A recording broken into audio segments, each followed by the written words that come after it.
Voilà qui est dit. L'économie encore, on évoquait hier le frémissement pour la France. En voici peut-être une nouvelle illustration. On s'inquiète souvent de l'OPA, de la Chine ou d'autres pays sur nos entreprises. Eh bien, les rôles sont aussi inversés. L'Italie s'inquiète en ce moment de l'offensive française sur son économie. Aucun secteur n'y échappe. À Rome, François Baudonnet, Florence Crime. Derrière les grilles d'une propriété ancienne, en plein cœur de la campagne de Vénétie, voici l'une des plus prestigieuses maroquineries d'Italie.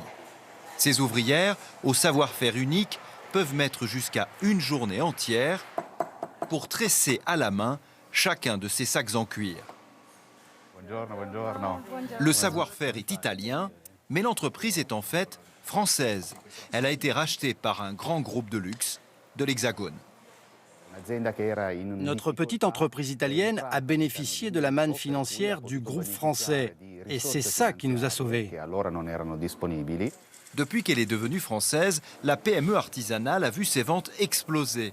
Aujourd'hui, ces sacs made in Italy se vendent dans le monde entier jusqu'à 50 000 € pièce.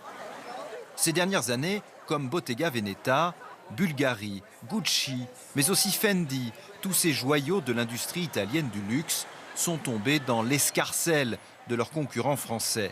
À chaque fois, la même cause, les entreprises de l'Hexagone sont plus grandes que celles de nos voisins italiens. Les marques italiennes trouvent dans les groupes français les leviers qui leur permettent de véritablement exploser au niveau international et devenir des marques mondiales. Et tous les secteurs sont concernés. Les grandes banques italiennes sont bien souvent françaises.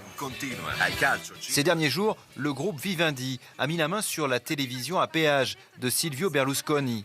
Depuis 10 ans, l'Italie est la cible d'une OPA française. Au total, 156 entreprises italiennes ont été rachetées pour une valeur de 48 milliards d'euros. Une hémorragie qui fait souffrir le nationalisme économique de la péninsule.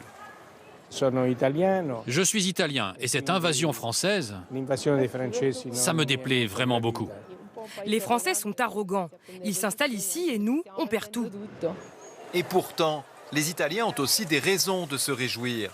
Pour les échanges commerciaux entre nos deux pays, ils nous battent en effet à plate couture. Figurez-vous que chaque année, ils nous vendent à nous Français pour 5 milliards d'euros de plus que ce que nous leur vendons.